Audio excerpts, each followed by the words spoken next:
Hi everyone, and welcome to the latest edition of Coffee Break. My name's Steve Barrett. I'm the editorial director of PR Week, and delighted to be here with Heidi Cooley, who's the CMO of Crocs. And Heidi, looks like you're joining us from the office. How long have you been back in, and are you back there full time now, or just doing certain days?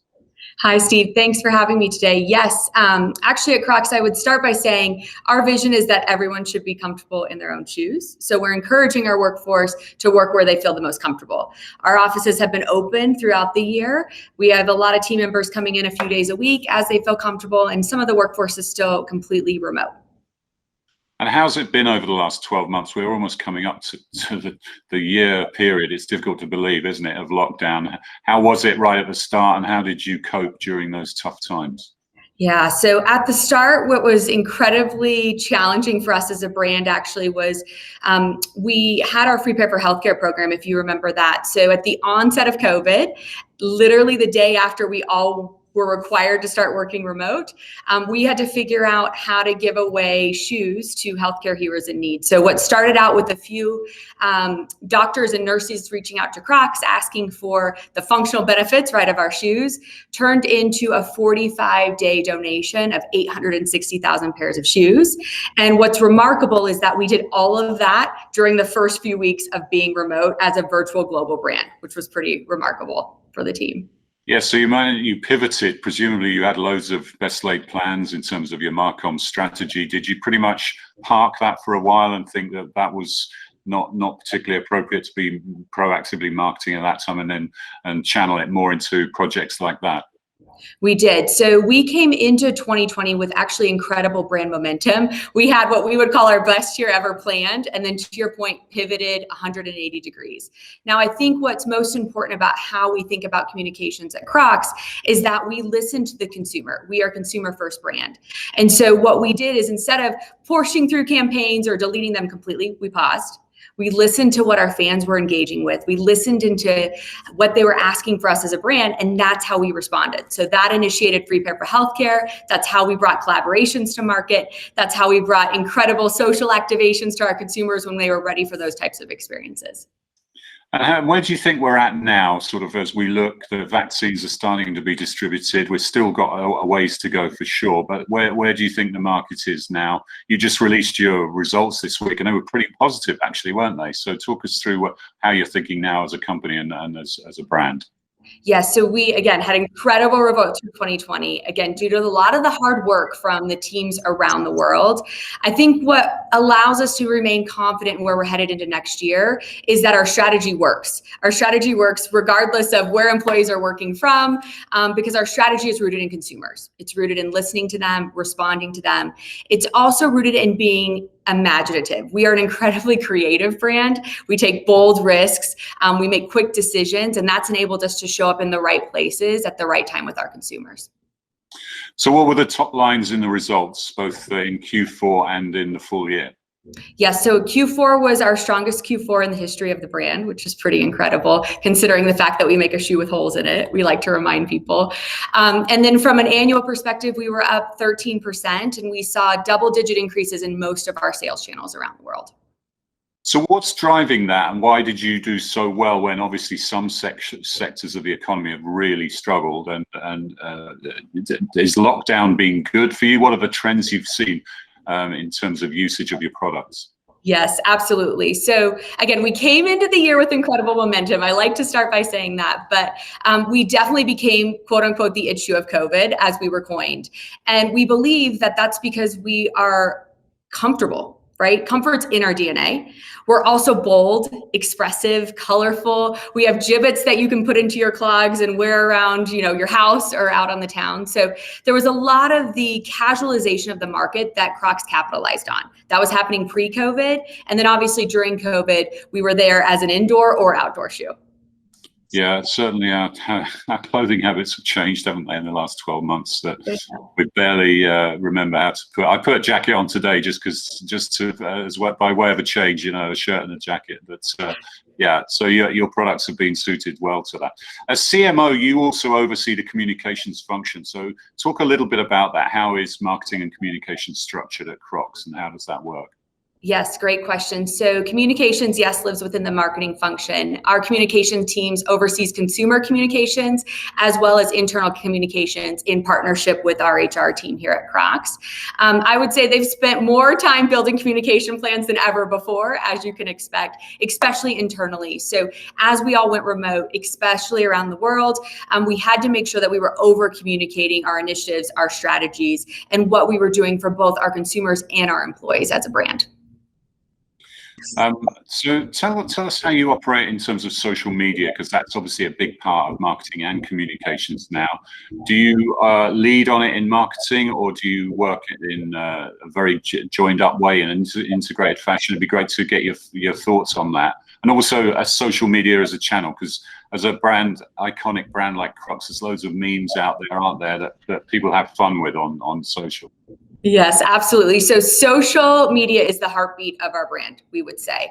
So to your point about the memes, we joke because at the onset of our brand transformation, the number 3 most Googled search for Crocs was Crocs memes. More consumers were looking to make fun of our brand than they were looking for our core items or our marketing initiatives. Now, over the last 4 years, that has changed dramatically, right? And what social has enabled us to do is to listen to our fans. So what started 4 years ago with the graduating senior asking Crocs to send 100 pairs of white classics to her senior class, and we did, turned into us listening to Post Malone, who tweeted, "You can tell a lot about a man by the gibbets on his Crocs." That has turned into a 5-drop collaboration with him over the last few years. It's also social listening that drove Free Pair for Healthcare. It was us listening and responding to healthcare heroes when they reached out, needing that functional benefit of our product, that we said we had to show up, we had to respond. So I would say social media is the heartbeat of what we do and how we engage with consumers every single day. And it is a key component of our paid strategy as well. And we saw Kentucky Fried Chicken on Crocs last year as well, didn't we? And all sorts of crazy things going on. How do you play in that space? And because you can make mistakes on social as well, can't you, if you don't handle it properly? So how do you manage that on a day-to-day basis and ensure that you're getting benefit out of it and not sort of making inappropriate decisions? Yeah, that's a fantastic question, especially over the last 6 months. So what we do first and foremost, again, is listen to our fans. We don't get involved in conversations that don't prove meaningful to the things that they care about. We do use social media to drive a lot of disruption and buzz and surprise and delight, to your point, for KFC. That leans back to our collaboration model, which is all rooted in authenticity. I would say the partners we choose, the way we come to market on social, how we think about engaging with employees and fans is all rooted in being authentic to who we are. We don't sit in a room and try too hard. We do engage day by day, one by one with fans around the world. And how do you measure the value of that? Because a lot of people will say, well, this is all very well, getting loads of traction on Twitter or whatever, loads of retweets, but how do you measure the business value of that? So what would your sort of reply to that be? And when you have to justify the spend on that to the higher ups at Crocs, how do you justify the spend on social media, memes and things like that? Yeah, that's a fantastic question. So I think what's amazing about our objectives at Crocs is that our first brief is to make our iconic clog more relevant. And to do that, you have to take incredible risks and lead through a digital-first strategy. As far as measurements go, we believe our most important brand measurements are our brand strength monitor. Components like desirability, relevance, and consideration. And we've proven over the last 4 years that we can drive incredible growth in those key brand metrics by doing the types of activities that we're talking about. Activities that are disruptive, that are sticky, that are memorable, that are rooted in digital and social first, and obviously can include a few collaborations as well. And thinking about marketing generally, obviously, there's a great mix now of paid, earned, shared, and owned. It's not all about paid. And earned and shared, and being your own media owner as well come into play. How do you get that balance right? And what are the trends you're seeing now? Are you still using traditional paid channels as well as part of your mix? Yes, so we pride ourselves in the organic reach of this brand. That is how we've created so much momentum, and it's a key component of what we drive to from an objectives perspective. Now, we do still run a digital first paid strategy, and we are continuing to innovate within that strategy. So more social innovations. We were one of the first footwear brands on TikTok, for example. We're doing some really smart integrated tie-ups with media placements that integrate influencers around the world. So we're going to continue to pursue innovations in that space, but we do believe that organic reach is incredibly powerful for this brand. Will you do paid TV advertising? Is that still a part of your strategy? So it's not today. It might be in the future. It's definitely something we're looking at as our budgets continue to grow. I think what we needed to do over the last few years to drive resonance was to connect to consumers on a one-to-one basis. Obviously, that's easiest through digital channels, but that's not to say that we won't continue to grow and optimize our spend in the future. And of course, another big part of your route to market is the retail channel. And we've seen massive changes in that in recent years, but especially over the last 12 months when, frankly, nobody could go out and the mall is changing, or some would say is dying. What are the retail trends you're seeing that are impacting your business and impacting your strategy? And are you doing more go direct to consumer stuff now? Yes, so our digital commerce platforms have grown at the highest rate around the world, as you would expect, both owned and with partners. That being said, we have seen incredible results from our retail stores around the world, especially in the US. So we do believe that because of the brand momentum and the brand halo we've created, consumers are still choosing to show up in retail stores right now and buy Crocs, which is pretty remarkable. The retail team has done a great job of creating the right experience for those consumers. So you'll see more engagement around Jibbitz and how to create your own Crocs. You're gonna see more colors and graphics for us as a brand, and that's creating retail as a destination as well. And you are an established brand now, but you've got direct-to-consumer brands, loads of new innovations in fashion and retail coming up. How do you try and how do you respond to those challenges, but also how do you bring a bit of that special sauce into a brand that is now a very established brand? Well, thank you for the compliment. We still believe we have a lot of opportunity to garner critical mass, but you're right. We've gained a lot of share over the last few months. So we will continue to bring more silhouette innovation. We're really, really excited about the introduction of our two-strap sandal next week to the world. Consumers are going to love to be able to jibbit out their slides or the evolution of a slide in the coming weeks. So through product innovation and silhouettes, we are dropping more graphics and colors and treatments every single season. You will see us continue to drive innovations around Jibbitz and how consumers can really personalize and customize their Crocs. And then we'll obviously continue with collaborations as well. We've got a lot up our sleeve to drive some hype there too. Okay, and finally, Heidi, tell us a bit about your partnership with the UN Foundation, which I believe is upcoming, and what you want to achieve with that.